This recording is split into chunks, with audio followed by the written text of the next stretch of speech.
Madame, Monsieur, bonjour. Bonjour à tous. Nous sommes très heureux de vous retrouver ce matin sur la radio géniale Taxi FM Lomé. Taxi Presse de ce lundi, c'est avec Elom Atisogbe, le patron du journal La Nouvelle Tribune, Abbas Issaka, le patron du journal Le Mania Libéré. Ensemble, nous évoquerons plusieurs sujets, notamment la promotion de la consommation locale. C'est l'autre attribution, il faut le dire, du ministre du Commerce et du Développement du secteur privé. Mais la question aujourd'hui, comment amener les Togolais à consommer local? Quelle politique protectionniste peut-on développer aujourd'hui par les autorités? Les pouvoirs publics auront-ils le courage d'aller jusqu'au bout de leurs idées? On va en parler avec les confrères en studio. On évoquera aussi la question de la lutte contre la corruption et les crimes assimilés. Bienvenue.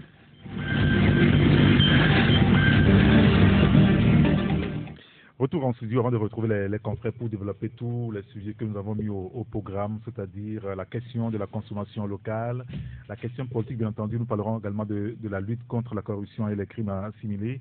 Aplusi a organisé une rencontre avec les médias, c'était vendredi dernier à Lomé. Ça a pris toute une journée. Est-ce que les pouvoirs publics pourront s'attaquer réellement à la question donc, de la corruption? On va l'évoquer tout à l'heure. Mais avant de voir cela, nous avons avec nous deux jeunes qui sont là. Et ils sont venus pour nous parler un petit peu d'une initiative, une organisation par rapport donc à la technologie. On va les accueillir. Bonjour, mademoiselle Rolande. Bonjour. Comment allez-vous? Je vais bien. Merci d'être là avec nous ce matin. Merci à vous. Bonjour, Elsa. Bonjour. Vous allez bien? Je vais très bien. Alors, oui, ça va très bien, merci beaucoup. Alors, vous êtes avec nous ce matin pour parler de la première édition du Salon de la technologie et du haut débit, c'est bien ça? Oui. Alors, j'ai envie de savoir, pourquoi est-ce que vous estimez que c'est important de parler ou d'organiser un salon de ce genre? Alors, tout d'abord, il est très important que ce salon ait lieu. Parce qu'aujourd'hui, comme on le dit, nous sommes la génération tête baissée. Oui, bien sûr.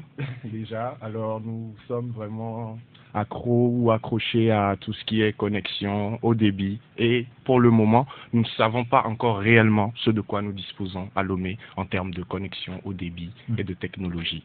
Alors ceci, c'est pour plutôt amener les entreprises ici déjà présentes, venir nous montrer ce de quoi il est question, c'est-à-dire qu'est-ce que nous avons en matière de technologie et de haut débit aujourd'hui et qu'est-ce qui nous propose peut-être demain. Est-ce que nous avons de la connexion haut débit au Togo? Là, c'est une grosse question. Voilà pourquoi exactement ce salon a lieu, pour pouvoir éclaircir la question. Alors, j'ai envie de savoir, mademoiselle Rolande, vous voulez acheter un mot là-dessus? Oui. Ce salon permettra au fait aux start-up et aux opérateurs économiques de venir nous montrer qu'est-ce que la technologie et en quoi est-ce qu'on peut parler du haut débit. Donc c'est pour ça que ce salon c'est l'objet essentiel de ce salon. Alors qui pourra y participer finalement? C'est ouvert à tout le monde, principalement les opérateurs économiques et start-up qui sont dans le domaine de la technologie et du haut débit comme Togocom, Théolis, Move, ainsi que les maisons de téléphonie mobile, Infinis, Itel, c'est ouvert à tout le monde. Alors, oui, mais tout le monde, mais vous ne pas parler de toute génération, peut-être baisser les jeunes, ou bien ils sont exclus de ce salon? Non, ils ne sont pas exclus. Ils sont vivement invités même pour venir les découvrir. Est-ce qu'on peut avoir une idée sur les grands axes de la rencontre? Ok, le salon se tiendra sur 3 jours, le 8, le 9 et le 10 février. Maintenant, le 8 février, nous aurons l'ouverture de la cérémonie et nous sommes pour parler avec le ministère des Postes et de l'économie numérique. Nous invitons Madame le ministre Sina Lawson de venir à l'ouverture de la cérémonie. Elle n'a pas encore accepté? Bon, c'est en négociation quand même. On est à 4 jours de l'événement. Qui nous parle tout le temps de la technologie, elle-même prend l'esprit à ce sujet à l'international. Mais pas une telle rencontre de la jeunesse, ça va être quand même dommage. Hein. Donc vous passez visiblement par notre canal pour l'inviter. Oui, pour encore l'inviter, voilà à venir.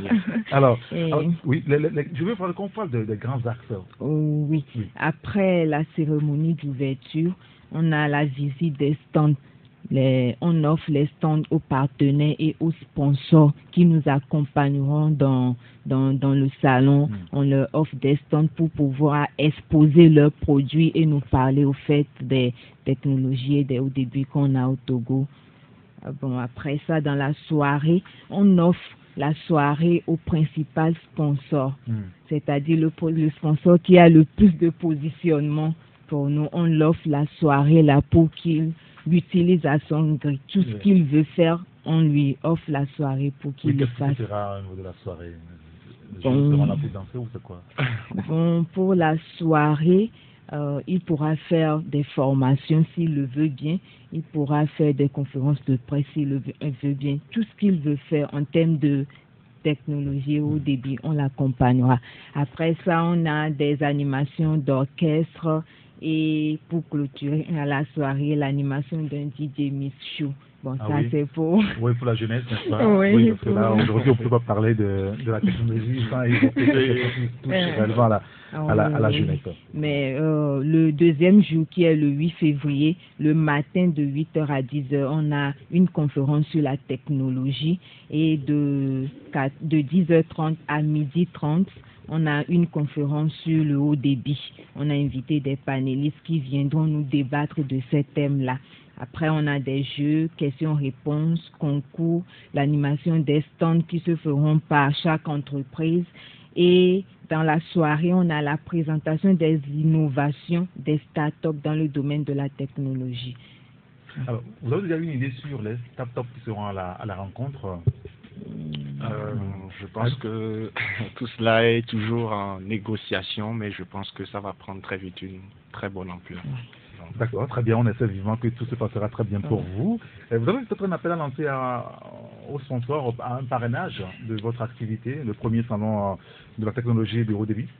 Oui, bien sûr. Dans le cadre de cette émission, c'est un appel que nous lançons à tous ces gens, ces acteurs du domaine de la technologie ici à Lomé. Nous aimerions bien que ces personnes-là puissent faire le pas vers nous, parce que je ne crois pas qu'à Lomé, j'ai eu déjà entendu parler d'un tel projet. Donc c'est vraiment une initiative, je pense, qui va mener la jeunesse. Ça veut dire qu'il y a une raison aujourd'hui pour que les partenaires s'intéressent à l'activité. Vraiment, c'est très important. D'autres peuvent se dire, mais bon, est-ce qu'il y aura de l'engouement autour d'un thème lié donc à la technologie, on va dire au haut débit? Vous avez quelque chose à répondre à ce sens-là? Oui, parce que tout d'abord, déjà ce matin, je pense que tout le monde a utilisé WhatsApp. Oui, bien sûr. Et déjà, même pour arriver ici, moi-même, j'ai eu à contacter des gens. Et voilà, c'est par le bienfait de tous ces réseaux de télécommunications aujourd'hui à notre disposition. Donc voilà, il serait bien que ces personnes-là soient présentes à notre événement pour donner une force. Je voudrais avoir votre avis sur le fake news. Bon, les fake news, là, c'est compliqué.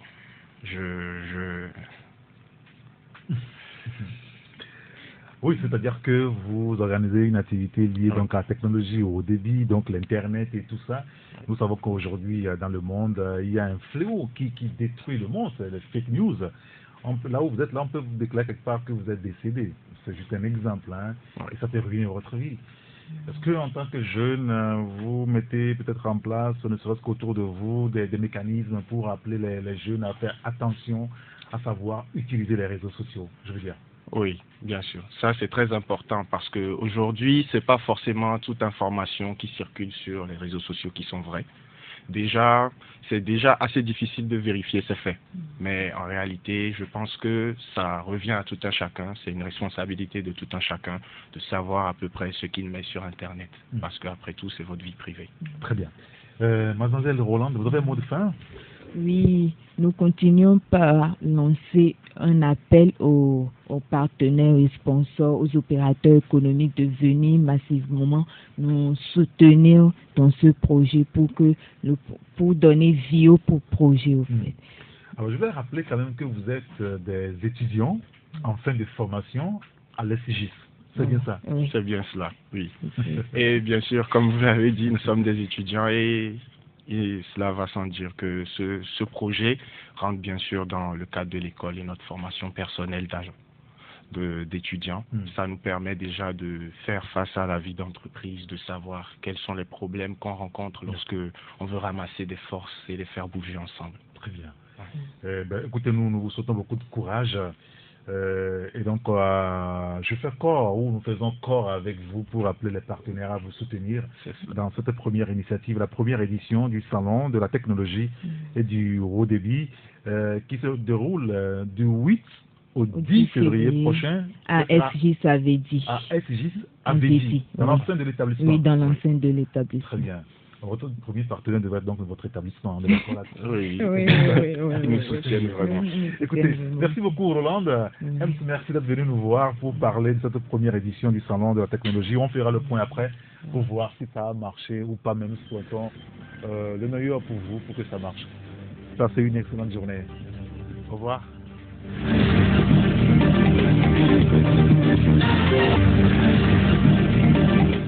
Retour en studio avec les confrères. Bonjour Abbas Issaka. Bonjour Eric, bonjour à tous ceux qui sont branchés sur notre génial taxi. Merci FM. d'être avec nous ce matin. Bonjour Elom Atisogwe. Bonjour Eric et bonjour Taxi FM.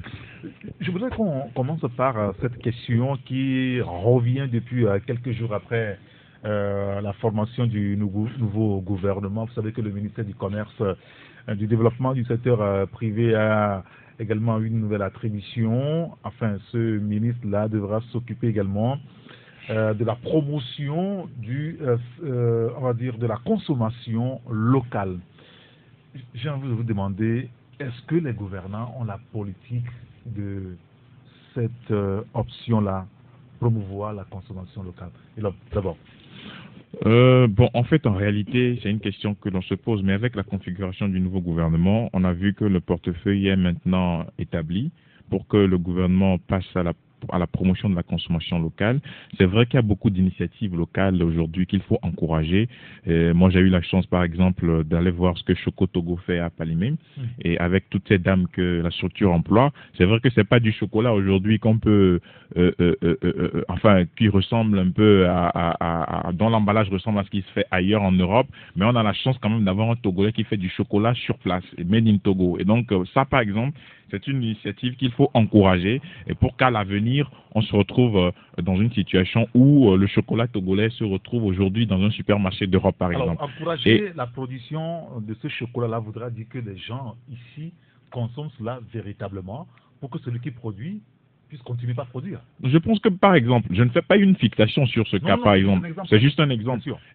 Vous voyez, par exemple, ce chocolat-là, et moi, quand je l'ai vu, c'est quand même quelque chose qui est très encourageant parce que c'est juste l'emballage qui change. C'est vrai que l'emballage n'est pas très esthétique, mais le produit, ça a un bon goût. Vous prenez, par exemple, ce chocolat. C'est un chocolat, par exemple, qui est commercialisé sur des vols interafricains comme à Sky par exemple. Quand vous êtes à bord d'Asky, le café chaud qu'on vous sert, le chocolat qu'on vous sert à bord, c'est Choco Togo qui le fait. Et donc, je pense quand même que c'est une entreprise aujourd'hui qui a pignon sur rue, qui continue de se lancer. Et moi, j'ai eu la chance d'aller jusque dans l'usine, là-bas à Palimé, avec le concours de la Banque mondiale, pour voir à peu près comment ça se fait. C'est quelque chose qui se fait de façon artisanale. Ils n'ont pas de grandes machines.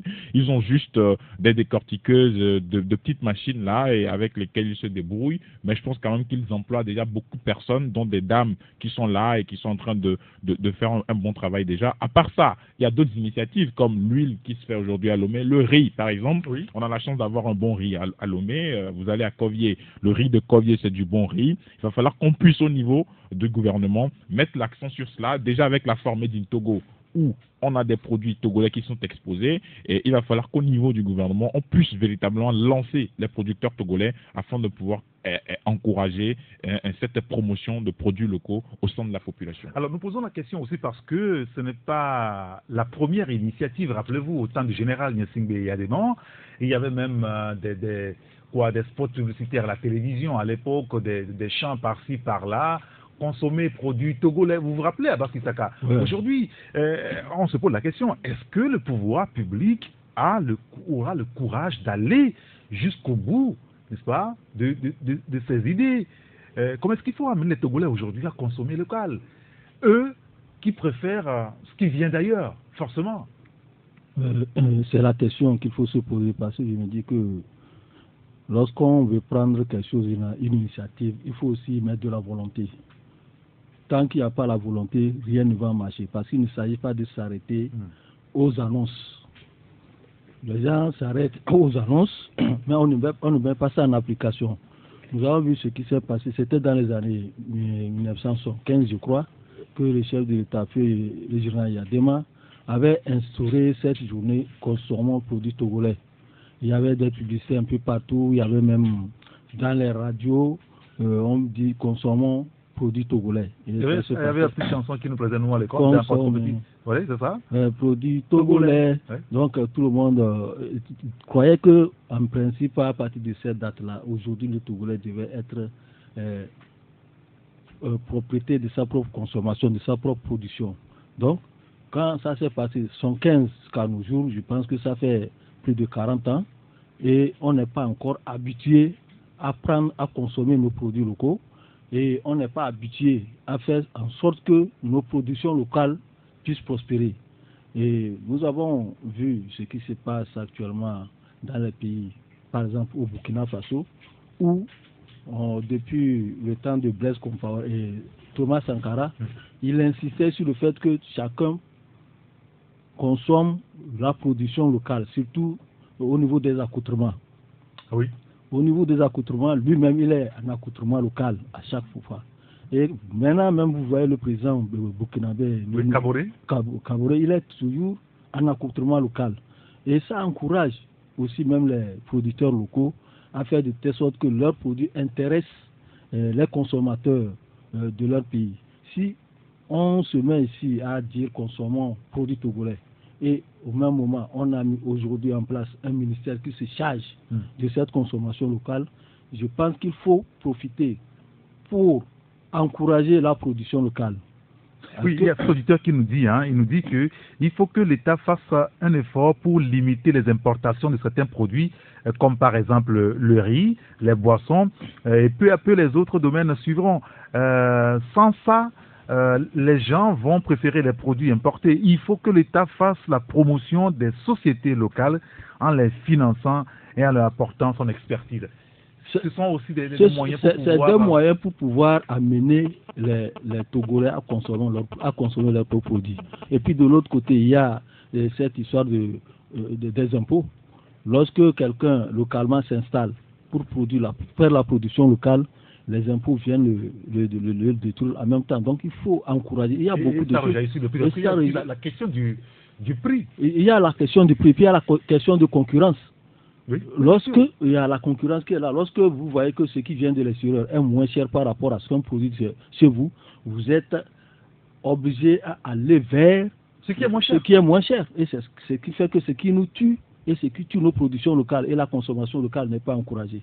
Donc il faut faire de telle sorte que tous les moyens, lorsqu'on dit on met une politique en place, qu'on fasse en sorte que cette politique soit accompagnée de beaucoup de choses afin que les Togolais puissent consommer localement. Parce que ça fait des années qu'on dit consommons local, et même ceux qui sont à la tête du pays, ceux-là qui même prônent cette histoire, cette politique, le consomme des produits étrangers venus de l'extérieur.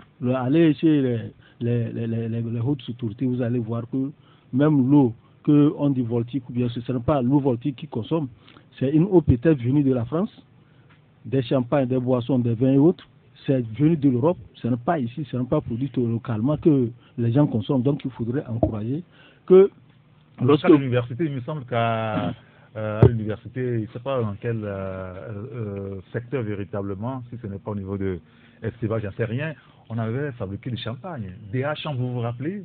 Oui.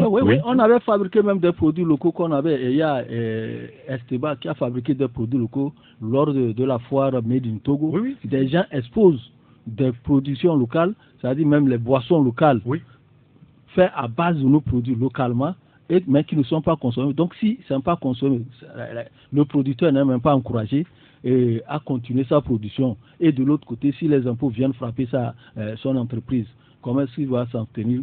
En plus de ça, la concurrence va venir s'ajouter. Alors pour limiter la concurrence, il va falloir développer une politique protectionniste. Oui, comme le fait les autres pays, comme le Oui. font plutôt les autres pays. Par exemple, vous prenez le Nigeria. Le Nigeria n'ouvre pas comme cela ses marchés à des produits ou à des productions extérieures. On fait d'abord la promotion du produit local. On fait d'abord la promotion. Vous prenez par exemple. On en avait parlé en temps par rapport aux produits Dangote. C'est-à-dire que les entreprises togolaises dans le ciment, par exemple, ne peuvent pas aller vendre au Nigeria. Voilà. C'est pas possible. C'est pas possible. C'est quasiment nul. Oui, mais au Togo, on commet l'erreur d'ouvrir nos frontières à Dangote. Voilà un peu de quoi il s'agit. Alors que nous avons ici des gens qui produisent du ciment local. Vous avez Simtogo, vous avez Wassem ensuite, mais ce n'est pas des initiatives qu'il faut encourager en ouvrant les frontières à du ciment qui vient d'ailleurs. C'est vrai qu'aujourd'hui, les gens se posent la question de savoir, mais qu'est-ce qui se passe? Vous avez du ciment Dangote qui vient sur le territoire moins cher, mais vous ne voulez pas que nous puissions nous acheter du ciment moins cher et que vous nous facturez la tonne à 80 000 ici, vous ne voulez pas qu'on achète la tonne à 75 000 Dangote, mais est-ce que les gens pensent une seule fois à la main-d'œuvre locale qu'on exploite? Les Togolais qu'on est en train d'exploiter dans toutes ces usines, c'est des Togolais qu'on emploie après tout. C'est-à-dire qu'il faut d'abord encourager la main-d'œuvre locale. Maintenant, ces Togolais, quand demain la structure va dire je n'arrive plus à écouler mon produit ou mes produits, mais je dois compresser le personnel. Oui, Les gens vont crier, les gens vont dire que non, pourquoi on compresse le personnel, il faut faire grève et tout. Mais en amont, qu'est-ce qui se passe? On ouvre les frontières, tous les produits viennent sur le marché. Et donc, on ne favorise pas comme ça la production de la main-d'œuvre locale. Et donc, aujourd'hui, il faut que le Togo s'inscrive dans la même logique que les autres pays. C'est-à-dire, on ferme les frontières par rapport à un certain nombre de produits, dont le riz, parce qu'on a ici on a ici sur place du bon riz à Corvier ici. On a ici sur place. C'est cher, plus que le riz qui est importé. Oui, mais si le riz qu'on mange, le riz que nous mangeons de façon classique, le riz qu'on importe, etc., est-ce que les gens savent comment c'est fait? Est-ce que les gens savent réellement de quoi il en retourne? Mais le riz de Corvier, on le voit tout le temps là-bas. C'est-à-dire quand on passe, c'est là-bas, on le voit, on sait que bon, ça c'est une production rizicole, on sait quand même comment ça se passe, on le voit. Mais ce qui est importé, on ne le voit pas, on ne sait pas quel produit on a mis dedans. On met un mois pour pouvoir acheminer ça sur le continent africain. Et donc, ça pose un certain nombre de problèmes, d'abord phytosanitaires, et ensuite un problème de nationalisme. C'est-à-dire que vous êtes Togolais, il faut d'abord que vous puissiez manger un tout Togolais. Quand vous allez, par exemple, dans un pays comme la Côte d'Ivoire, les Ivoiriens sont fiers de manger attiéké, par exemple. Attiéké, c'est la base de toute nourriture à Abidjan. Vous allez au Sénégal, c'est le tiep. Et donc, dans le tiep, vous avez du poisson, etc. Bon, c'est vrai que le Sénégal, c'est un pays essentiellement maritime. Oui. La pêche, c'est l'activité principale qui occupe la population. Donc, le poisson, il n'en manque pas. Et donc, à part cela, ils font aussi de la production locale. C'est-à-dire, ils encouragent les Sénégalais à pouvoir manger et à consommer local. Et donc, ici, il faut que nous puissions nous inscrire sur la durée, je le précise, sur la durée, dans ce schéma-là, pour que véritablement nos producteurs puissent quand même essayer de tirer profit de ce qu'ils sont en train de faire. Il va falloir commencer cela par nos dirigeants eux-mêmes, puisque tout ce qu'ils consomment presque vient aussi de l'extérieur. Oui, bien évidemment, il faut que les dirigeants commencent à encourager ces producteurs-là. C'est vrai que il faut montrer l'exemple, je suis d'accord. Et c'est vrai que tout ce que nous mangeons aujourd'hui vient d'ailleurs. On les importe, même les tomates en boîte et tout ça, et on essaye de les importer. Alors qu'on a des entrepreneurs qui essayent de produire de la tomate ici en bouteille. Et je ne vais pas donner pour ne pas faire de pub, mais on n'en achète pas. C'est-à-dire qu'on se dit que, bon, en EVO dit comme c'est ce que les gens disent souvent, alors que c'est des trucs bio. En fait, c'est des produits bio, naturels, et qui n'ont pas d'addictifs, qui n'ont pas de substances chimiques, mais on préfère aller ailleurs. Par exemple, j'ai parlé du chocolat tout à l'heure. Ce qu'on importe, c'est avec des additifs, c'est avec des substances chimiques à l'industrie.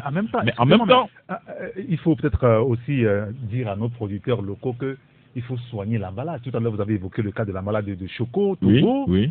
Nous avons les mêmes produits. Celui qui produit en France, celui qui produit au Togo, les mêmes produits. Mais celui qui produit en France, quand vous voyez l'emballage, ça attire. Mais ailleurs, ça n'attire pas. Comment est-ce qu'on peut régler ça? Nous allons continuer par faire ce débat-là après la pause publicitaire. 93. Alors, il y a quelques réactions quand même sur le sujet, sur notre numéro, le SMS et le WhatsApp, c'est le 90 71 49 62. Le 90 71 49 62, un auditeur qui nous dit « La consommation locale est bien, mais cela doit être accompagné par eux-mêmes. je pense qu'il veut parler du pouvoir public. Sinon, c'est de la merde, nous dit-il. Un autre auditeur qui nous dit est-ce qu'on a besoin de nous empoisonner avec les produits carnés, les poulets congelés et tout ce qui va avec? La Côte d'Ivoire a réussi à le faire. Pourquoi est-ce que nous, on ne peut pas le faire? S'interroge donc notre auditeur. Il y a un autre qui nous dit vous n'arrivez pas à construire des hôpitaux, les dirigeants se font soigner à l'extérieur, ils ne vont rien promouvoir. La preuve, ce sont leurs femmes qui commercialisent le riz, nous dit l'auditeur. Il y a un autre qui nous dit les gens gagnent des millions sur les produits importés. C'est la raison pour laquelle on a du mal à arrêter l'importation de ces produits. Est-ce que les intérêts, alors Isaka ne va pas plomber ce projet-là?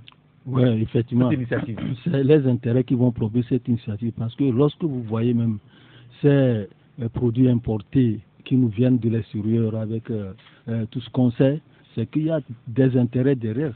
Il y a des personnes qui sont derrière ces importations. Lorsqu'on parle même de ce riz qui est actuellement accosté au port de Lomé, et qui est reparti en rade, qui était en rade, qui est reparti, c'est toujours dans les eaux togolaises. Puisqu'on n'a pas encore fini, on n'a pas encore donné les résultats des enquêtes. Donc tous ces riz-là, quand ça vient, lorsqu'on dit, on demande que ce n'est pas du bon et que les gens sont en train de faire traîner les pas par rapport à qui se cache derrière. Lorsqu'on nous dit qu'il n'y aura même pas pendant les fêtes de fin d'année, on ne doit pas lancer les pétards. Et que par après, on voit les pétards être lancés. D'où ça vient? On dit on interdit comment on les appelle en français, Adokoubé là. Oui, les croupions d'Inde. Les croupions d'Inde qui viennent et maintenant on dit qu'on a interdit. Mais finalement, ça se retrouve sur le sol togolais, les gens en mangent. Pourquoi ces gens de choses-là ne sont pas continuent pas à revenir? C'est parce qu'il y a des gens derrière, ceux-là qui commercialisent, peut-être que leurs femmes même qui commercialisent ces choses-là, c'est eux qui encouragent les femmes parce que c'est par là qu'ils ont un tuyau, ils ont des réseaux sur lesquels ils marchent et aujourd'hui on dit on va interdire l'arrivée de ces gens de choses. Donc il faudrait qu'on mette du sérieux si réellement. Donc face aux intérêts qui sont énormes, vous pensez que la politique protectionniste ne pourra jamais prospérer dans ce domaine? Ça va prospérer si on y met de la volonté et puis si on y met du sérieux. Parce que j'ai dit, la charité bien ordonnée commence par soi-même. Parce que ce n'est pas le citoyen lambda qui va commencer par faire sa production locale et demain il se retrouve en face d'une concurrence déloyale et qui le tue. Et on dit que on n'a pas promis la production locale ou la consommation locale. La consommation locale commence par quelque part. Il faudrait qu'on aide les Togolais à consommer de façon normale et raisonnable. Parce que très souvent on dit que c'est ce que nous consommons qui nous tue. Lorsque on nous amène les riz chinois, les riz thaïlandais, on fabrique indien.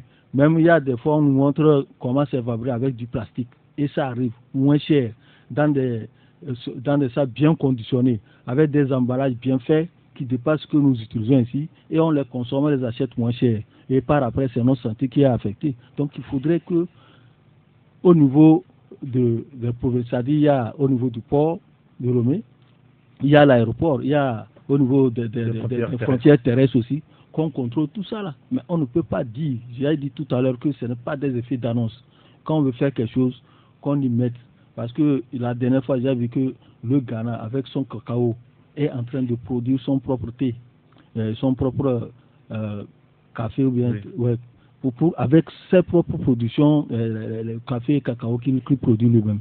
Ce qui veut dire que au Ghana, maintenant, on va interdire le fait que le cacao d'un autre pays vienne. Oui, le chocolat par exemple. Le chocolat par exemple. Surtout le chocolat, oui. Le chocolat d'ailleurs ne vienne embellir le marché du Ghana. Oui. Donc si c'est une ambition quand même qui est énorme. Hein. Alors la question, est-ce que nous avons quand même les moyens ici de développer cette politique? Il y a un auditeur qui nous dit, en Afrique subsaharienne, nous ne pourrons pas faire la politique de la consommation locale, car on nous oriente vers les filières dont les produits finis ne peuvent qu'être très chers. Exemple, le jus d'ananas 100% bio, les tomates bio. Le coût de production sont honnêtement très chers et tout cela pousse le consommateur vers les produits importés.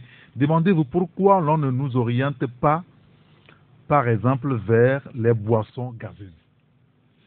Bon, ça c'est une autre paire de manches, les boissons gazeuses. Ça c'est une autre paire de manches. Moi ce que j'aimerais Il y a pas dire... beaucoup de production locale. Oui, Donc, quand on fait le ratio, ça devient cher. oui, mais c'est Là, clair. on a des gens pour acheter ça ici. Non, mais en réalité, par exemple, les produits Le locaux... financement, il faut financer. Oui, mais les produits locaux, quand vous allez à la foire Made in Togo, Oui. moi j'invite les Togolais à faire un tour à la foire Made in Togo.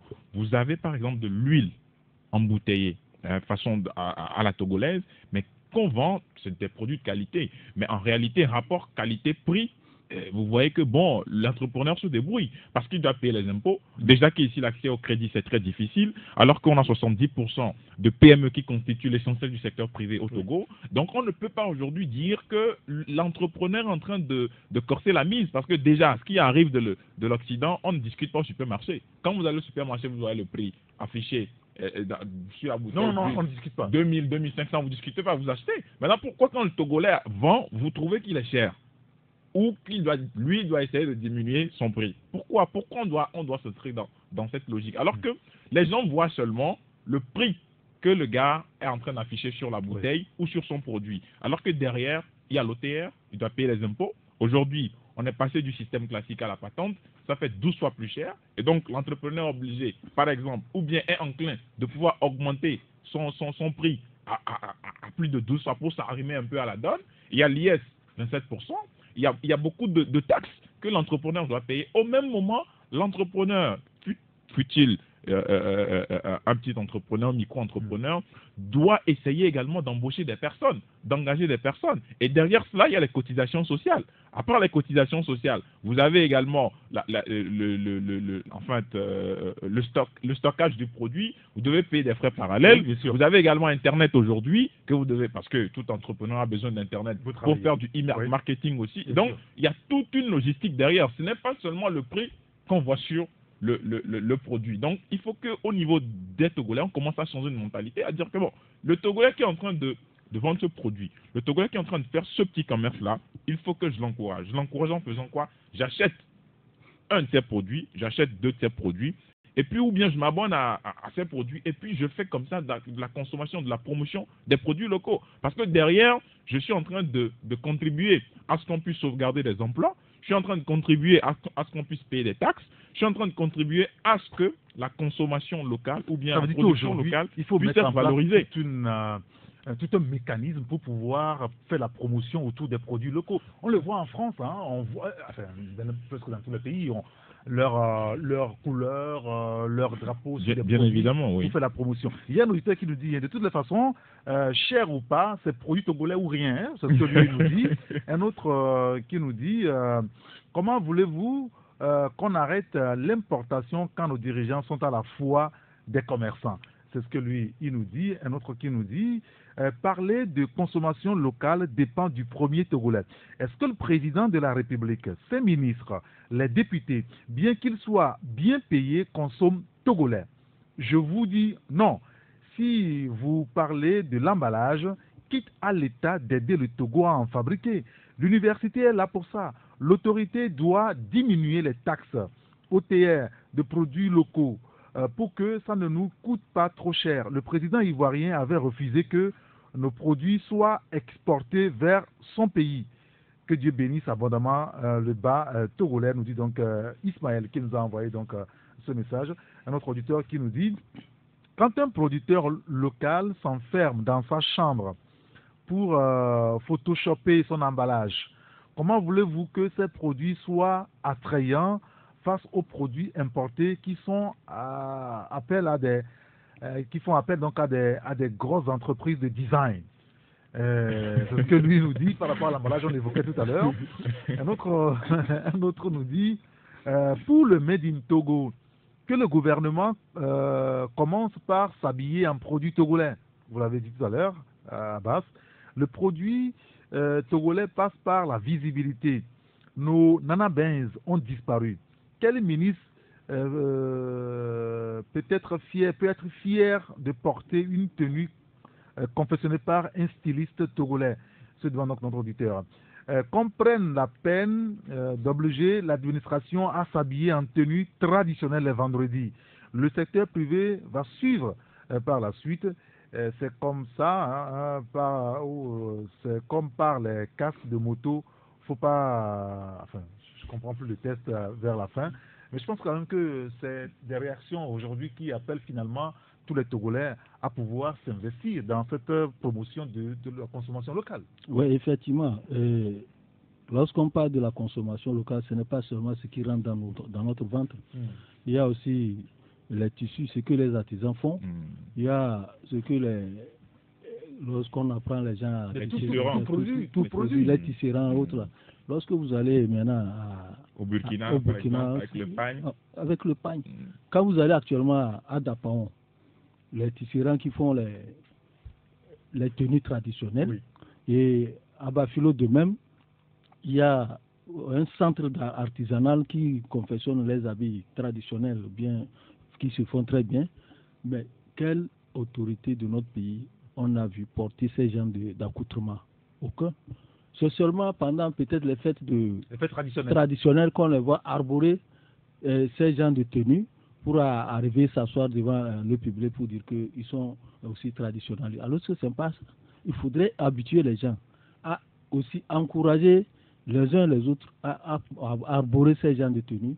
Ou soit on choisit une journée, comme l'a dit un auditeur, qu'on choisit une journée à laquelle tout le monde doit être en cette tenue-là, vendredi ou peut-être, parce qu'entre-temps, au Bénin, c'est la même chose. Au Bénin, tous les ministres, tous les vendredis, sont en tenue de pagne. Vous voyez comment le pagne a disparu, les rabbins ont disparu, c'est à cause de ces chinoiseries-là qui arrivent. Parce que les Chinois envoient leur pagne moins cher par rapport à leur tissu moins cher. Parce que avant, lorsqu'on parle de pagne, c'est au Togo ici. On parle de pagne, c'est les nanabens, les gens viennent au marché ici pour acheter au grand marché. Aujourd'hui, le marché a été tué. Mais ça, c'était la fierté même du Togo avec la vente de ces pagnes. Mais aujourd'hui, où sont ces commerçants de pain là? C'est tué, ils ont tué tout. Parce que les Chinois ont abondé le marché de leur tissu et ça coûte moins cher. Et on fait, comment on appelle ça, c'est des fabrications. On voit un pagne très hippé, on limite, on le ramène sur le marché et on le vend moins cher. Ce qui fait que Nana Benz, la dame, la commerçante là, qui est allée se vertuer à avoir un bon pagne, n'a plus de marché. Elle est venue, elle est frappée aussi par des impôts, on l'a poursuivie et puis finalement, elle est éteinte. Sous ceci-là, il faudrait qu'on revoie si on veut vraiment implémenter cette histoire de consommation locale, de produits locaux, qu'on puisse mettre fin à tous ces genres de choses et permettre aux producteurs locaux, à tous ceux-là qui veulent promouvoir la consommation locale, à bien se tenir et à bien... Ça veut dire que le ministre Kodjo a beaucoup de travail avec ce portefeuille. Oui, non, je pense aujourd'hui clairement qu'il faut l'encourager à atteindre les objectifs dans le domaine. Déjà que l'État a pris sur lui la volonté de pouvoir assigner... C'est une première quand même. Voilà. La politique instaurée au temps du général Yadéman. Bien évidemment, donc je pense que le ministère prenne en charge ce portefeuille-là, et je pense qu'il y a une prise de conscience par rapport à la nécessité de consommer local, et parce que déjà, quand vous prenez, Abbas l'a dit tout à l'heure, le pagne par exemple, les Nana Benz aujourd'hui, qui sont en train de nous mettre à disposition quelque chose d'original. Vous avez vu que les Chinois l'ont copié, ils l'ont transposé sur le marché, et les dames sont plus aujourd'hui enclines à acheter du produit chinois, du pain chinois, et à nous les revendre ici. Et autre chose, je prends par exemple, dans le domaine du sport, vous avez une marque togolaise qui fait la fierté d'un certain nombre de pays, Sergio, mais qu'ici on rejette.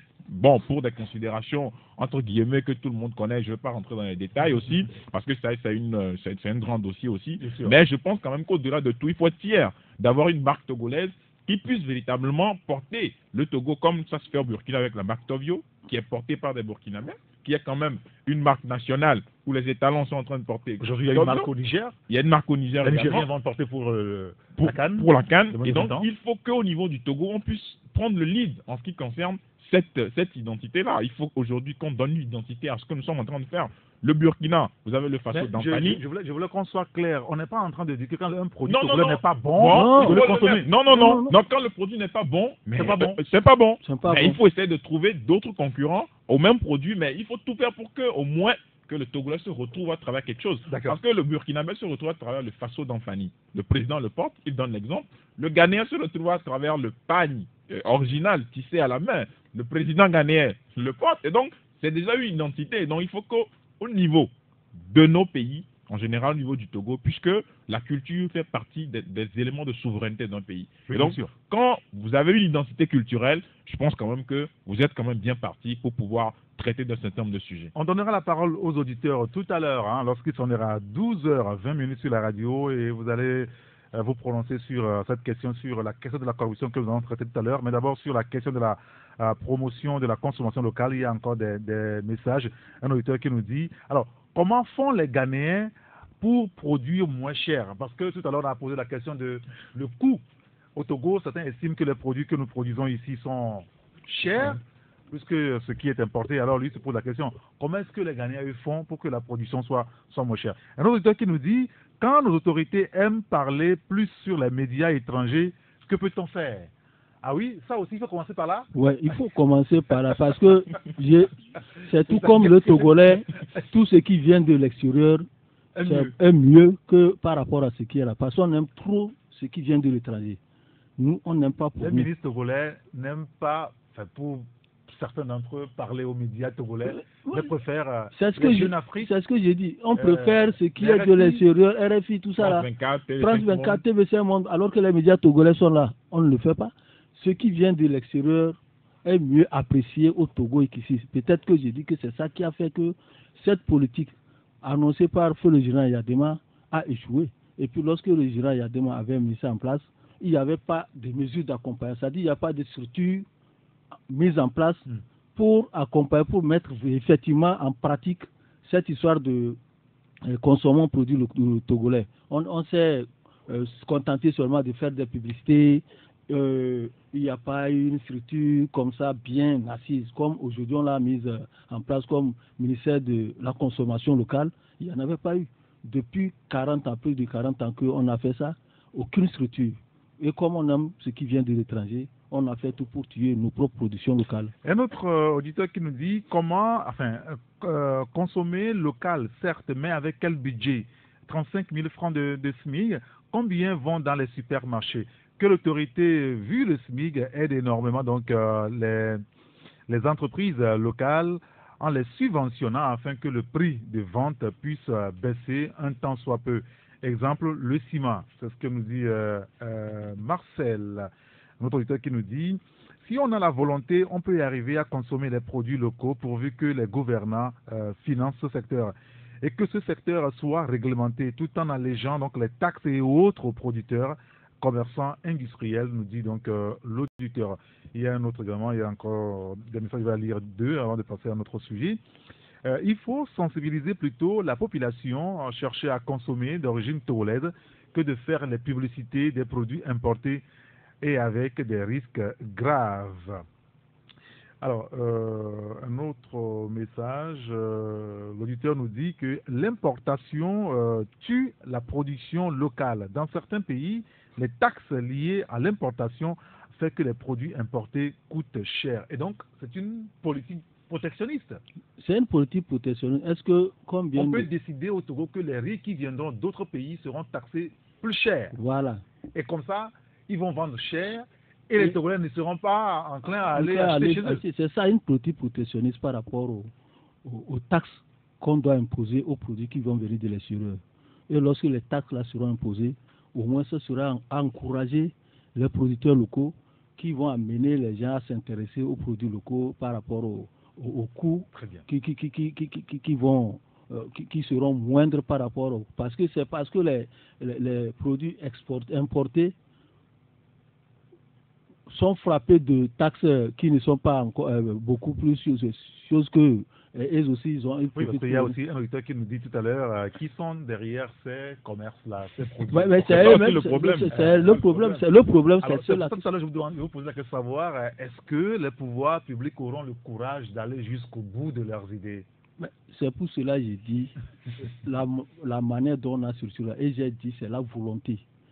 La volonté, si la volonté y est, on peut découvrir ceux-là qui sont derrière et leur demander au moins encourager les productions locales et laisser, on va mettre des taxes très forts qui vont empêcher les autres de venir chez nous. Un dernier message avant de passer à l'autre sujet, cet auditeur qui nous dit il dit que vous faites de bonnes analyses, mais nous blaguons trop au Togo.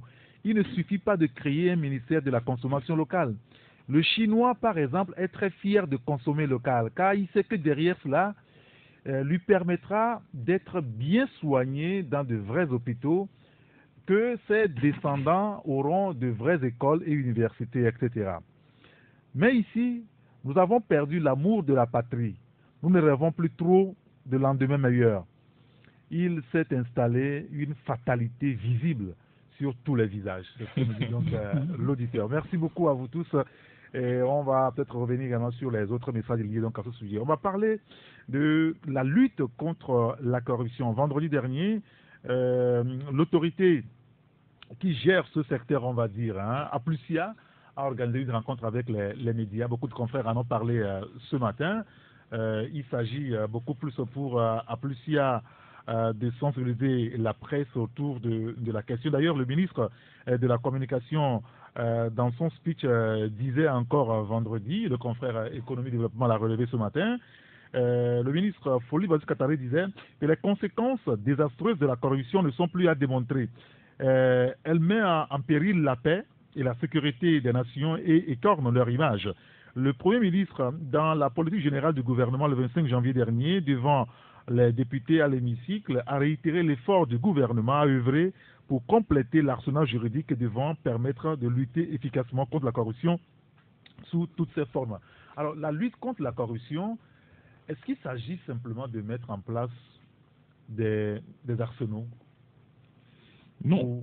pour réprimander tout ça? Non, je pense que en matière de lutte contre la corruption, le Togo a l'un des meilleurs arsenaux juridiques par rapport à la sous-région. Et donc, il va falloir véritablement qu'au niveau de l'autorité, on puisse la mettre en pratique, on puisse mettre cette disposition légale, on puisse la mettre en pratique. Parce que on constate que sur le terrain, il y a des discours. Le premier ministre Ngbo à l'époque avait fait de nombreux discours dans le domaine de la lutte contre la corruption. Oui. On a vu aussi avec le président de la République qui a fait de nombreux discours et qui a affiché une volonté de pouvoir lutter contre le mal. Mais on a constaté que plus il y a de discours tendant à lutter contre la corruption, plus il y a des actes ou des pratiques en faveur de la corruption. Il y a plein de scandales en matière de corruption ici qui va d'un ministre à l'autre, qui va d'un directeur de société d'État à un autre, et qui plus est des directeurs de sociétés qui n'ont jamais été inquiétés, qui n'ont jamais été auditionnés par rapport à leurs pratiques. Mais je pense quand même qu'il va falloir qu'à un moment donné, on puisse taper du poing sur la table. Je pense. C'est-à-dire que on ne peut pas nous dire qu'on est en train de lutter contre la corruption quand, dans le pays au sommet de l'État, il y a des choses qui sont visibles. C'est ce que je suis en train de dire. C'est d'un ministre à l'autre. C'est-à-dire, vous êtes membre du gouvernement, il y a des scandales qui se passent sous vous, dont des scandales de route, où on a détourné des fonds, on a dit que non, l'entreprise a pris une partie des fonds pour s'équiper, on ne dit rien au ministre, il n'y a pas d'enquête parlementaire ouverte, et ensuite, il y a d'autres, le scandale de 600 millions par rapport à la CAN, 2 fois 2013, 600 millions, 2017, 600 millions, et donc personne ne dit rien.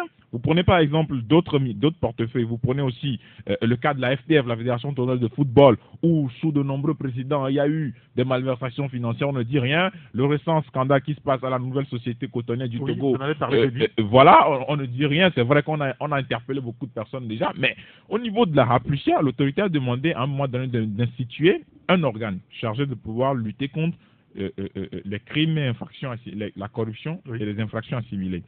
C'est vrai que l'organe est né, oui, les membres sont connus, mais on n'a pas véritablement, on a mis du temps d'abord à ce que l'organe puisse se doter de moyens afin de travailler. Et ça aussi, c'est un problème. C'est vrai qu'on a mis en place on a mis en place l'organe, on a nommé des gens qui sont chargés de pouvoir mener le travail à bien, mais on a constaté qu'il y a eu une certaine nonchalance dans le début, dans le démarrage des activités de cette haute autorité. Aujourd'hui, c'est chose faite. La dernière fois, ils étaient en atelier pour pouvoir sensibiliser les médias sur la lutte contre la corruption. Je pense que sur le papier, le Togo est prêt. C'est-à-dire qu'il y a aujourd'hui des dispositions contraignantes pour arrêter les gens, pour pouvoir véritablement mettre les gens en part s'agissant des problèmes d'argent. Mais dans la pratique, c'est autre chose. L'impunité sur le plan économique a pris le dessus sur la volonté des gens de pouvoir faire avancer les choses dans le domaine de la corruption. Sinon, le scandale des 600 millions, la Aplusia était là, la haute autorité était là, on n'a jamais interpellé qui que ce soit. Encore que, il va falloir communiquer sur la limite du pouvoir de la Aplusia. Est-ce qu'on fait réellement? Ce qu'on y fait réellement, est-ce que la Aplusia a autorité à s'auto-saisir d'un dossier? Par exemple, qui concerne un ministre, parce qu'on a appris que dans le cas des 600 millions de la CAN 2017, le Premier ministre a instruit la Aplucia de pouvoir faire les enquêtes nécessaires pour pouvoir lui rendre compte. Donc, on ne sait pas aujourd'hui comment ça se passe à ce niveau. Et donc, est-ce que la Aplucia a une force coercitive pour pouvoir interpeller un certain nombre de personnes par rapport à des faits de corruption avérés? Et donc, tout cela, aujourd'hui, il faut le mettre dans la balance parce que on est fatigué de pouvoir prendre en compte les ressentiments des gens par rapport aux dispositions légales. Les dispositions légales sont là. Tout le monde le connaît. C'est-à-dire, tout le monde sait aujourd'hui qu'au Togo, le code pénal dit ceci, les tests disent ceci, mais la pédagogie n'est pas mauvaise. Il faut essayer de rappeler tout cela aux Togolais. Mais ce qui peut aujourd'hui donner l'exemple, c'est de pouvoir arrêter quelqu'un dans un cas de corruption avéré pour qu'on puisse véritablement savoir que oui, telle personne est partie, mais n'est pas partie impunément. Très bien. On va revenir sur tout à l'heure, après la pause publicitaire.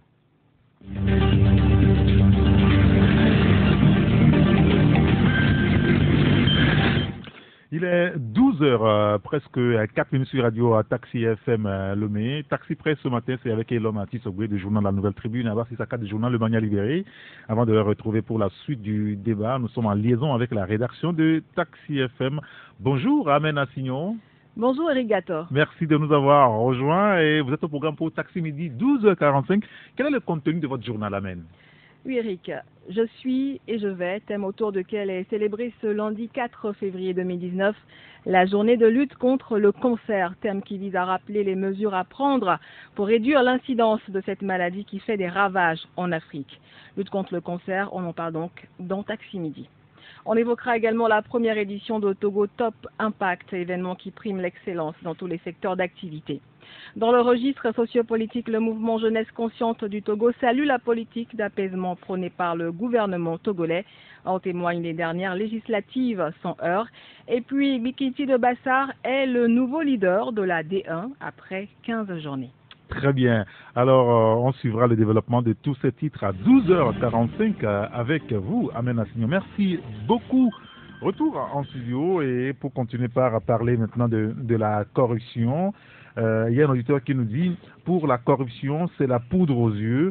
Les décideurs ne feront rien du tout car cela ne va pas les arranger dans le temps et surtout dans la durée. » Quel commentaire, alors, Issaka, vous faites autour de cette politique menée par Aplucia aujourd'hui de combattre, de lutter contre la corruption et les crimes assimilés? Oui, Aplucia a été mise en place pour lutter contre la corruption. Elle n'a même pas encore commencé parce qu'aujourd'hui elle est au stade d'information et de formation. Parce que ce n'est pas la première, le premier séminaire qu'il a organisé avec les médias. Il y avait un temps au niveau de l'hôtel La Concorde.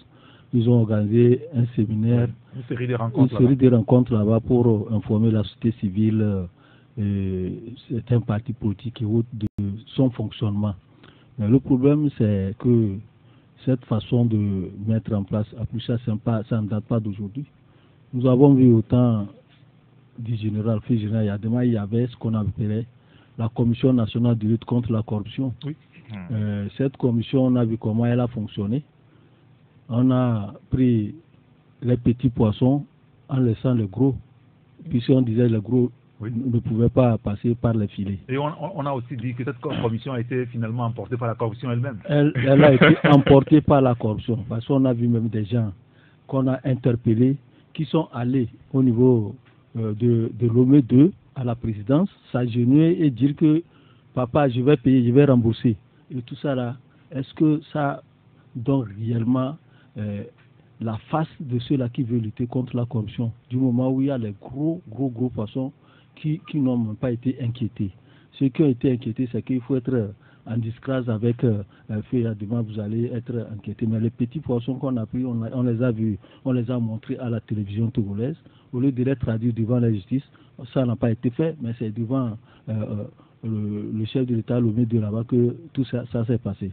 Aujourd'hui, Aplucia a commencé par informer les gens par rapport à son activité, comment il va travailler. La question qui se pose, on ne nous dit pas comment elle va procéder pour amener les gens à à rembourser ce qu'ils ont pris. Non, mais en même temps, il ne faut pas qu'on confonde les choses. Aplusia n'est pas un tribunal. Oui, il n'est pas un tribunal, mais de par son fonctionnement, je ne sais pas si ça va ressembler à ce qui s'est passé sous Yadem avec la Commission nationale de lutte contre la corruption. Mais maintenant qu'elle est mise en place, selon les informations qu'elle donne lors des ateliers, c'est que si elle a des dossiers, elle les prend, elle les étudie, elle mène des enquêtes. Et à la fin des enquêtes, elle va remettre les dossiers au tribunal, à la justice pour trancher. Nous, on attend de voir parce que Aplusia n'a pas encore commencé par travailler. C'est seulement les séminaires de formation qu'elle a. Parce qu'elle a déjà des dossiers. Elle a annoncé même lors des séminaires-là qu'elle a déjà des dossiers. Elle a été saisie des dossiers tels que le dossier des 600 millions de la FTF, les dossiers de la route Lomé-Vaugan, tout ça là. Mais qu'est-ce qu'elle attend? C'est ça la question qui se pose. Est-ce qu'il faut se concentrer sur les formations, l'information des gens, ou bien aller directement aux enquêtes pour voir, parce que les gens, on est là aujourd'hui, les gens sont là, les gens qu'on accuse sont actuellement là, ils sont en vie. Mais est-ce qu'il faut attendre qu'au moins quelque chose leur arrive, ils s'en vont, et c'est derrière eux qu'on va faire les enquêtes pour dire que c'est eux qui ont fait ça? Donc il faut aller directement. On peut concilier les deux, parce que Aplusia a dit qu'après la formation au niveau, l'information au niveau de l'inséminaire à Lomé, l'institution va se rendre à l'intérieur du pays pour informer. Pour vous, ça prend beaucoup de temps. Ça prend beaucoup de temps. Il faut aller du moment où vous êtes saisi des dossiers. Les dossiers sont là, à chaud, et que tout le monde réclame la tête de ceux-là qui ont fait. Est-ce que c'est vrai, ils ont pris ou bien c'est pas vrai? Il faut qu'on nous mène les enquêtes. On met en place les structures capables de faire les enquêtes et retrouver les coupables de ce qui s'est passé. Parce que les gens, ça n'attend pas, le temps n'attend pas. Donc ça, le temps file. Si vous ne pouvez pas, vous le faites. Il y a aussi, on peut mettre en place aussi une commission. C'est pour cela que j'ai dit que même la mise en place de cette commission-là, c'est un peu chose. Il fallait, même il y a au niveau du Parlement, on peut faire les enquêtes. Parce que tous les jours, il y a les journaux qui dénoncent ces gens de dossiers de corruption. Parce qu'on demande aujourd'hui à la presse de faire son travail aussi, de dénonciation. Alors on se pose la question, est-ce que la presse n'en fait pas suffisamment? La presse en fait suffisamment, mais la presse n'a pas un pouvoir coercitif. Voilà. La presse dénonce. Si elle dénonce, si le procureur ne s'en saisit pas, est-ce que la presse va dire... Oui, mais alors justement, vous parlez du procureur. Est-ce qu'il faut mettre en place Aplusia pour traquer les corrupteurs, les corrompus, ou bien la justice elle-même peut se saisir des dossiers? Peut-être qu'au niveau du gouvernement, c'est un complémentaire. D'accord. Si le procureur n'arrive pas à s'en saisir du fait de certaines contingences, Aplusia là a été créé pour avec les dénonciations des journaux, de la presse. Aplusia peut s'en saisir et mener des enquêtes et remettre les dossiers au procureur de la République pour faciliter la tâche. Donc peut-être que c'est un truc qui a été mis en place pour aussi aider le procureur de la République à faire son travail. Il y a un auditeur qui nous dit qu'au Togo, dans les bureaux, on ne parle plus de corruption, mais de tax booster. Vous avez déjà entendu ça? C'est des codes, tax booster. Alors, dans un pays, écrit l'auditeur, dans un pays où seuls les hommes du gouvernement sont les plus riches et intouchables, la corruption ne disparaîtra jamais. Est-ce que le problème n'est pas aussi à ce niveau? Oui, bien évidemment, parce que, comme je l'ai dit, par rapport au texte, par rapport aux dispositions légales, il y a une volonté. Maintenant, par rapport à la pratique, dans la pratique, je pense quand même qu'il y a une certaine nonchalance ou bien un désintérêt vis-à-vis de la chose. Aujourd'hui, par rapport à cela, quand vous prenez par exemple les marchés publics, c'est un gros domaine. La DNSMP est débordée par le flux de plaintes que les opérateurs économiques envoient parce que dans tel marché public, on vous dit que non, il y a telle anomalie, on vous dit que non, la carte d'opérateur économique a été falsifiée, on vous dit qu'il y a ceci, cela, et tout ça, c'est de l'argent qui passe en dessous. Donc, d'abord, il faut moraliser ce domaine-là, les marchés publics au Togo. Comment ça se passe en général? D'abord, dans le domaine des BTP, ensuite, dans les petits marchés publics d'informatique, etc. Et ça aussi, c'est des problèmes. Les fournitures de matériel de bureau, tout ça. Donc, tout ça, c'est des problèmes. Donc, il va falloir que déjà, au niveau des marchés publics, on revoit beaucoup de choses. C'est vrai que la RMP est là. La DNSMP fait un bon travail déjà dans le domaine. Maintenant, si on prend les choses par contexte et par secteur, je pense quand même qu'on peut arriver vite à serrer les choses. C'est vrai qu'il y a beaucoup de scandales aujourd'hui. Quand on prend la période de 2005 à 2019, on a beaucoup de scandales dans le domaine financier, des participations des éperviers à la fête continentale du football, les affaires de route qu'on a au Togo. Oui, bien sûr. Et la presse aujourd'hui se contente ou bien fait son travail d'alerte. La presse est dans son rôle de dénonciation et maintenant quitte au pouvoir public de se saisir des dossiers et de pouvoir suivre le dossier, faire une enquête et de quand même sanctionner ce qu'on peut sanctionner. Parce que la presse aujourd'hui ne peut pas aller arrêter qui que ce soit dans un domaine pour dire que non, vous êtes accusé de fait de corruption. Oui. Il faut que la justice puisse établir la culpabilité de la personne et prendre les dispositions nécessaires en fonction du code pénal. Alors, il y a cet auditeur qui nous dit qu'au Togo, nous avons de bons tests, mais les mettre en application pose problème. Le système qui nous gouverne est constitué de corrupteurs, c'est ce que lui pense. Et une telle situation, qui peut l'arrêter, se demande donc notre auditeur. Un autre auditeur qui nous dit, comme toujours, le Togo a de très bons tests, lui aussi il dit, mais leur application est toujours une chimère. C'est simple, si tu détournes des fonds au Togo et qu'on te traduit devant la justice, c'est que tu es le plus nul des détourneurs. nous dit l'auditeur. Un autre auditeur nous dit, aujourd'hui, aucune commission, aucune personne ne peut arrêter ni inquiéter les corrupteurs, car toutes ces personnes qui ont détourné les milliards, tous ces messieurs, ces DG sont un réseau qui travaille pour maintenir le président au pouvoir. Conséquence, on ne peut jamais les toucher, même le président de la République ne peut rien contre ces messieurs. Mais ça, c'est grave, parce qu'on ne peut pas mettre en place une institution et qu'elle n'ait pas les moyens pour faire son travail ou qu'elle ne pourrait pas faire son travail parce qu'il y a des mains ou des combines derrière, Abbas. Oui, effectivement, c'est parce qu'on veut que le travail soit bien fait qu'on a mis en place une commission. Mais lorsqu'on met en place une commission, il faut qu'on lui donne les moyens de sa politique. Vous vous rappelez, lorsqu'on a mis en place à Plusia, elle a eu des difficultés à entrer en possession de ses moyens. On a vu le défilé qu'elle a fait au niveau de la primature pour même solliciter des moyens pour qu'elle puisse commencer par travailler. Donc tout ceci là, lorsque vous savez que vous voulez qu'une commission fasse un bon travail pour vous, il faut la mettre à l'aise, lui permettre de faire en toute indépendance le travail que vous lui avez confié. Parce que ceux-là que vous mettez dans cette commission, ils ont la volonté de faire ce travail. Mais du moment où vous ne leur facilitez pas la tâche de faire le travail, c'est que tout ce que vous voulez, ça tombe à l'eau. Mais en même temps, quelle tâche faut encore leur faciliter? On vous met en place, une structure, on vous nomme pour faire un travail. Oui. Allez-y. Mais allez-y, si on ne vous donne pas les moyens, on ne vous donne pas les moyens, vous allez travailler comment? Je l'ai dit tantôt, lorsque cette commission a été mise en place. Bon, quand on n'a pas les moyens, on démissionne, si c'est ça, vous le savez. Mais on dit qu'on vous a nommé pour faire un travail. On ne vous en donne pas. Donc, ils sont allés même jusqu'à menacer pour qu'on leur donne les moyens de leur choses pour fonctionnement. Et c'est ce qui a été fait tout dernièrement quand ils ont commencé. Vous avez vu quand on avait mis en place la structure de Nana à Awanana là. Oui. Ashkurun.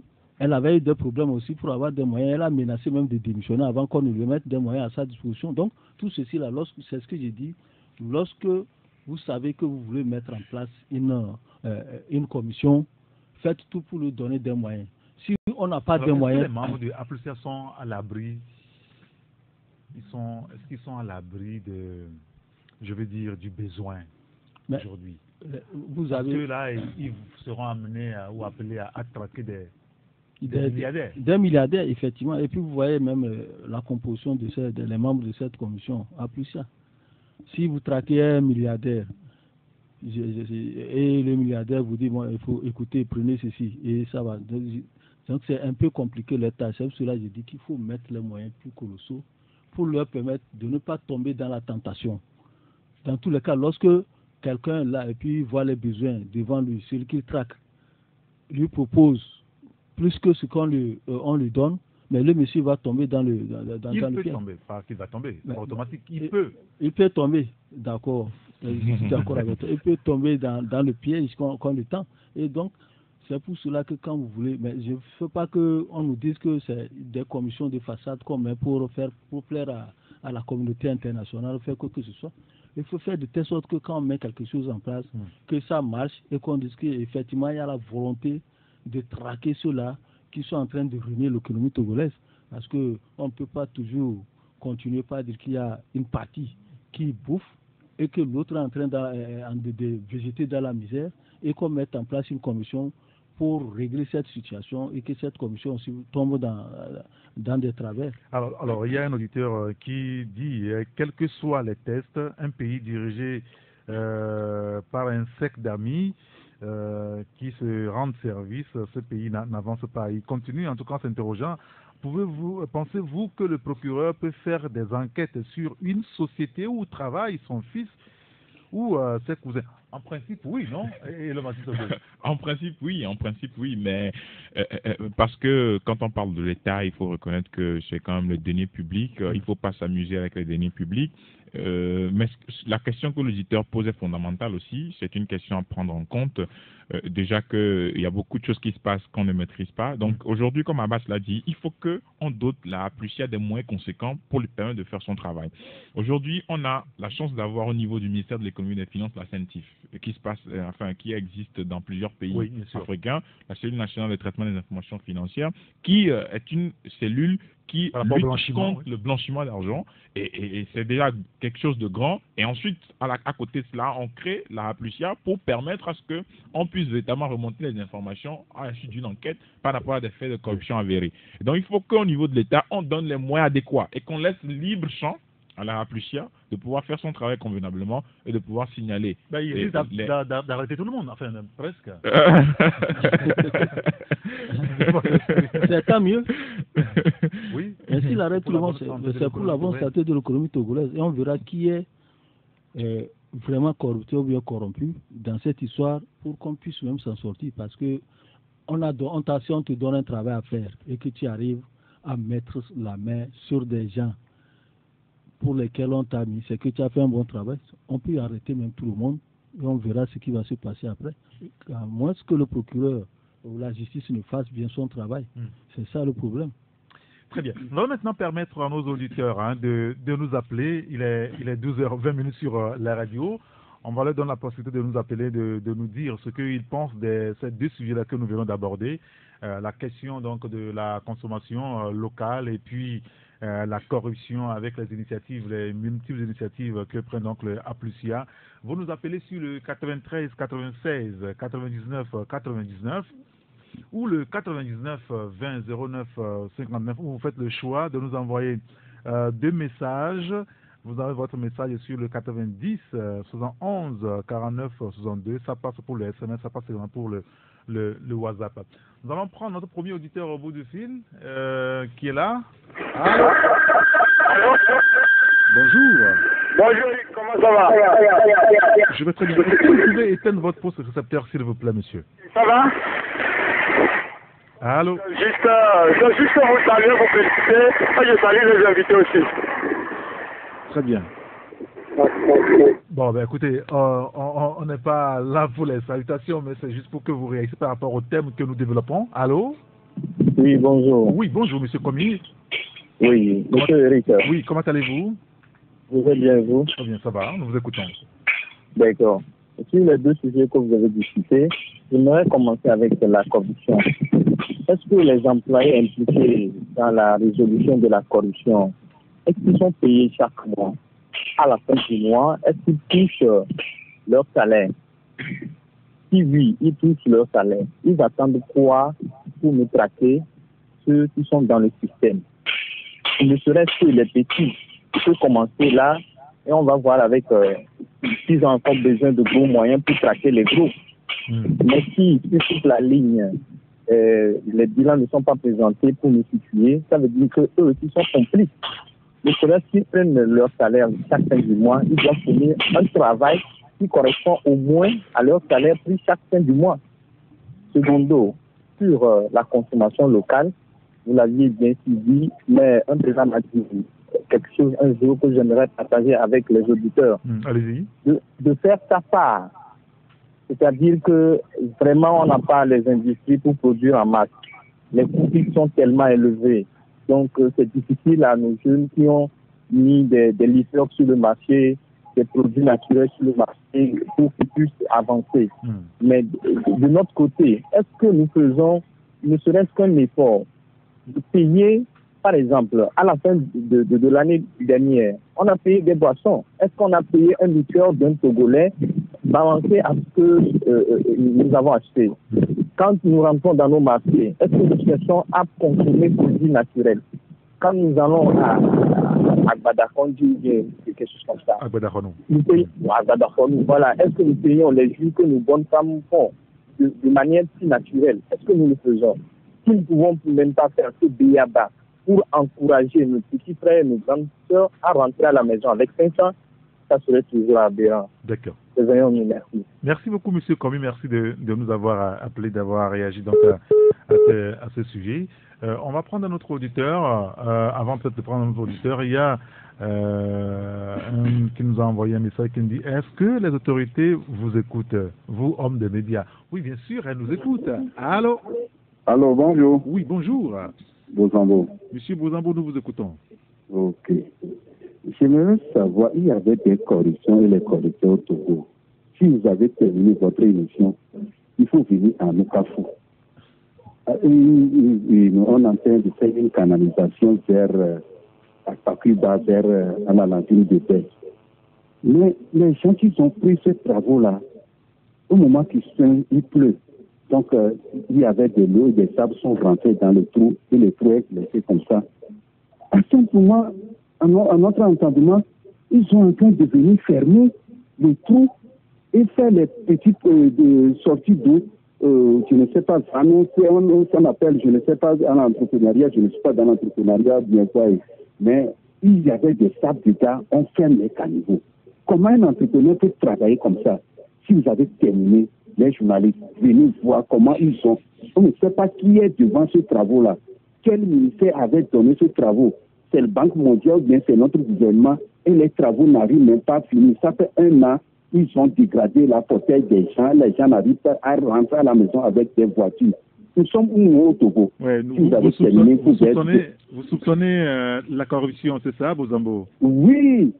Donc si l'entrepreneur qui a pris les travaux, qui est en train de faire les travaux est inachevé, on doit interpeller l'entrepreneur. Jusqu'à présent, les travaux... Vous savez que vous pouvez aussi faire ce qu'on appelle la dénonciation au niveau de Applesia. Vous envoyez un courrier anonyme pour dénoncer une situation et ils vont s'en saisir pour pouvoir mener leur enquête. Merci beaucoup, Bozambo. Okay. Merci de nous avoir appelés. Passez une excellente journée. On va prendre derrière vous notre auditeur. Allô? Allô, bonjour. Oui, bonjour. C'est M. Kolani. Monsieur Kolani, comment allez-vous? Je porte bien, mon frère. Nous vous écoutons. Je salue vos collègues sur le plateau. Très bien. Oui, je me pose la question, est-ce que sur d'autres choses, il y a de ces institutions-là qui sont créées ou bien c'est la justice qui fonctionne mieux? Parce que je ne peux pas comprendre qu'on avait créé anticorruption, quoi, lié, et puis chaque fois, on nous crée des trucs, et avance, et puis il y a une séparation du pouvoir, la justice et là, je ne sais pas ce qu'elle fout. Même si on arrête les gens, si les gens sont corrompus, on arrête, on va les amener où? À la justice. Ou bien, monsieur Eric? Oui, bien sûr, bien sûr. Mais je ne peux pas comprendre si une justice ne fonctionne pas bien.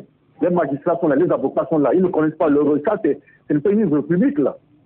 Si on n'a plus besoin de gaspiller de l'argent pour faire du salaire à ces gens-là, pour les installer, il faut qu'on installe une démocratie là, il faut que les institutions soient fortes. Vous pensez que, excusez-moi, M. Koulani, vous pensez que la justice à elle seule, elle est suffisamment outillée pour régler ce problème de lutte contre la corruption?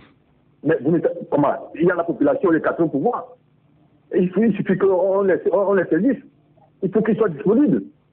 C'est tout. Mais ceux qui sont là-bas, qui va les dénoncer? C'est nous, la population, non? C'est le 4 pouvoir, les masses médias. C'est ça. Si la justice est prête pour nous écouter, et pour avancer, il ne suffit pas de rester dans le bureau. Il faut qu'ils sortent. C'est ça ce que je suis en train de dire. Vous savez, c'est pourquoi je pose cette question. Allez-y en France, ils service. Les États-Unis, ceux qui nous imposent cette démocratie-là, que nous avançons là. Allez-y, voici, il y en a, venez nous expliquer pourquoi on dit qu'on les sortit aussi sur ce plan-là. Je vous remercie. Merci beaucoup, M. Koulani. Merci de nous avoir appelé. Un auditeur qui nous dit, il paraît Évident que la corruption ne cessera pas de sitôt sur la terre de nos aïeux. Notre seule demande est qu'une fois ces fonds détournés, qu'ils les investissent sur place. S'il vous plaît, l'État peut-il proposer une armistice aux détourneurs qui, en échange, doivent investir sur place? On n'en sait pas grand-chose quand même. Hein. Merci de nous avoir envoyé ce message. Allô? Allô, bonjour. Oui, bonjour, monsieur Marlot. Oh, ça va? Oui, c'est vous? Ça va très bien, nous vous écoutons. Vous parlez toujours des conséquences de la corruption. Il faut savoir, il faut chercher la cause principale. Vous ne touchez pas du doigt cette cause. Et la cause, selon moi, c'est que les gens qui sont appelés à servir, soit dans l'éducation ou dans les sociétés d'État, ce pas des gens qui sont choisis sur la base de leurs compétences. Ça, tout le monde le sait. C'est des gens qui ont affiché leur fidélité au régime. C'est ça. Et même au sein même du parti au pouvoir, il y a des fidèles parmi les fidèles. Vous le savez bien. Il y a des gens qui sont plus fidèles que les autres. C'est à eux qu'on donne les postes les plus juteux. Vous voyez. Et il y a cette jalousie même qui mine le parti au pouvoir où nous nous posons la question pourquoi il y a des jeunes mais qui ne sont pas appelés à assumer des hautes fonctions, que c'est toujours les mêmes personnes, c'est les plus fidèles. Alors, lorsque on vous êtes choisi comme ça sur la base de la fidélité, le prix à payer, ce que vous devez avoir, le bénéfice, c'est d'empocher, c'est de s'enrichir, c'est ça. Ça ne vous étonne pas lorsqu'on nomme quelqu'un à un poste, il mobilise toute sa famille, son village pour aller remercier celui qui l'a nommé. Nommer, ça ne veut pas dire qu'on a trouvé un travail, c'est qu'on va s'enrichir. Et alors, dans toutes les administrations, les administrateurs de crédit, tous, ils sont corrompus, tous, ils détournent. Vous parlez tout récemment de la télévision. Et moi, je répliquais qu'il faut aller dans tous les services de la communication.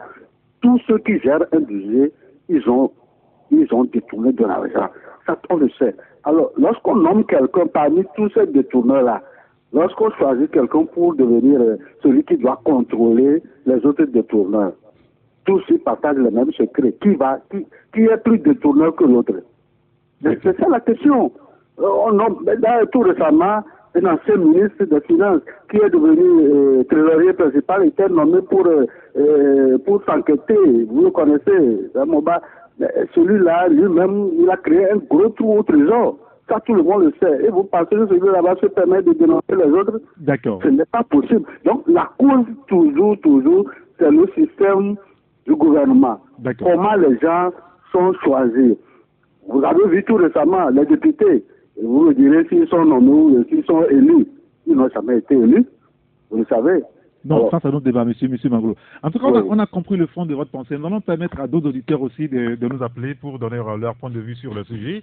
Il y a un qui s'intéresse donc à la production. Il nous dit l'État togolais doit aider les entrepreneurs à promouvoir la consommation locale togolaise.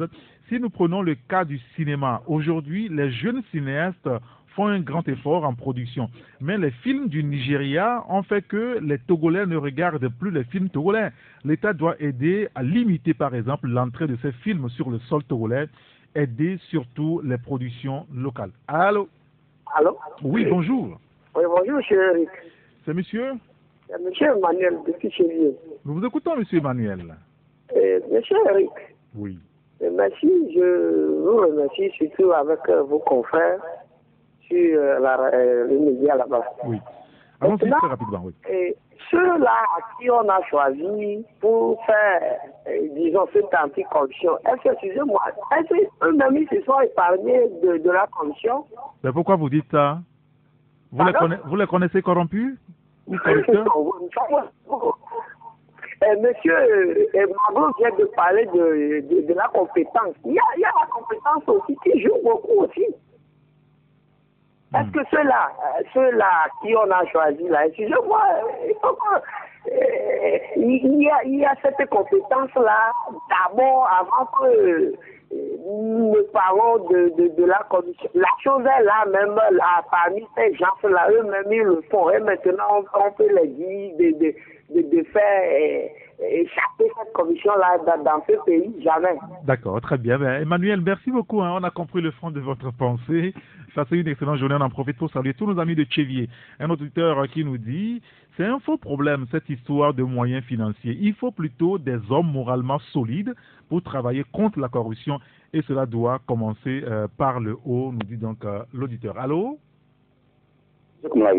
Monsieur Komavi, comment allez-vous? Je vais bien. Nous vous écoutons. Je pense que ce que l'État vient de mettre en place, la PCA et consort, c'est pour réduire la corruption. C'est à nous de les aider. Si on dit qu'ils sont corrompus, et eux aussi sont corrompus, maintenant c'est l'État qui va venir travailler à notre place, bien c'est les Blancs. Il faut toujours avoir confiance à nos frères. Ils ont les compétences. Le président, il a un homme de droit. Il a un homme de droit. Donc c'est à nous de les aider à pouvoir faire le travail. Nous sommes tous corrompus. Il n'y a personne qui peut dire que qui n'est pas corrompu. Même dans nos maisons, les actes que nous posons, lorsqu'on regarde bien, il y a des corruptions dans nos maisons même. Donc, c'est à nous aussi de corriger l'éducation dans la maison, nos enfants. Comme ne pas voler, ne pas mentir. Ça contribue aussi à la corruption lorsqu'ils sont dans des groupes de décision. Donc, la commence à la maison. Et pour l'institution que l'État a mise en place, c'est déjà un début. C'est à nous de les accompagner. Mais lorsqu'on les critique, ils sont corrompus, si ils sont corrompus, ils vont dénoncer avec eux. Sinon, il n'y a pas de résultats pour venir nous diriger dans ce pays. Et on le confesse en effet. Merci. Merci beaucoup, monsieur Kolnavi. Merci de nous avoir appelé. Un autre auditeur qui nous dit, vous perdez votre énergie pour rien. Les dirigeants préfèrent le Jeune Afrique au détriment de la presse locale. On va évoluer comme l'intelligence a quitté ce pays. Le procureur n'intervient que dans les crises politiques, nous dit donc l'auditeur. Il y a un autre auditeur qui nous envoie ce message, il dit « qu'on traque d'abord les minorités autour du chef de l'État qui pillent l'économie du pays pour que nous développons... c'est ce que l'auditeur nous dit. Un autre auditeur qui nous dit « moi je ne suis pas sûr... qu'un jour ils vont convoquer quelqu'un à la justice pour corruption, car ils sont tous les mêmes, donc nous dit l'auditeur. Un autre auditeur, allô? Allô? Oui, bonjour. Bonjour. Eric Gao, bonjour. Oui, c'est monsieur? Monsieur Siviki, monsieur Fofana, très bien. Vous savez, la corruption, on a beau prendre des mesures, elle ne finira pas. Elle est indépendante de la compétence. Vous pouvez être 1000 fois compétent et être corrompu. Pas question de fraternité. On vous a recruté comme frère, vous serez corrompu. Si vous n'avez pas, vous êtes là-bas, Eric, vous êtes là-bas, vous avez un vélo, le jeune qu'on vient de recruter, un jour, il veut avoir une voiture. C'est tout ce qui cause cette corruption. Et celui qui vous rend service, c'est Eric. Il croit que le service, votre droit, pour lui, c'est une faveur qu'il vous rend. Et il faut donner quelque chose. Je ne sais pas quand est-ce que ça pourra finir. On a beau nommer les commissions pour anticorruption. Vous savez, parmi eux, il n'y a pas de carte d'identité pour savoir que celui-là, il a une probité morale. Vous avez les grands professeurs de l'université. Certains montrent les épreuves. Moi, je suis à un certain niveau de l'éducation. Comment vous pouvez faire ça? La base, c'est l'éducation, l'enseignement. Les gens sont corrompus. Les élèves, les étudiants qu'ils forment, ils sortiront corrompus. Merci. Merci beaucoup, M. Fofana. Merci, on a compris. C'est ça aussi le problème, hein. C'est la base, l'éducation, on a dit. Quand les professeurs peuvent quand même laisser des élèves tricher ou vendre les épreuves, c'est normal que ceux qu'on forme après soient aussi des corrompus. Un auditeur qui nous dit cette commission est mise en place pour faire plaisir aux partenaires occidentaux et non pour assainir l'économie nationale. Vous partagez l'avis? Oui, je l'ai dit tantôt. Si on ne veut pas qu'elle ressemble à ce qu'on le reproche, qu'elle se mette bien au travail, parce que je ne pense pas que c'est pour faire plaisir à la communauté internationale que le chef de l'État a mis en place cette commission, mais c'est pour qu'elle travaille et qu'elle traque les corruptions. Vous osez croire que ce n'est pas soit pour plaire à la communauté internationale, mais c'est pour faire un véritable travail. C'est pour faire un travail, si c'est pas le cas. Et donc, on va finir. Non, je pense quand même qu'il va falloir qu'au niveau de l'autorité, au niveau du gouvernement, on puisse véritablement faire de la lutte contre la corruption cheval de bataille.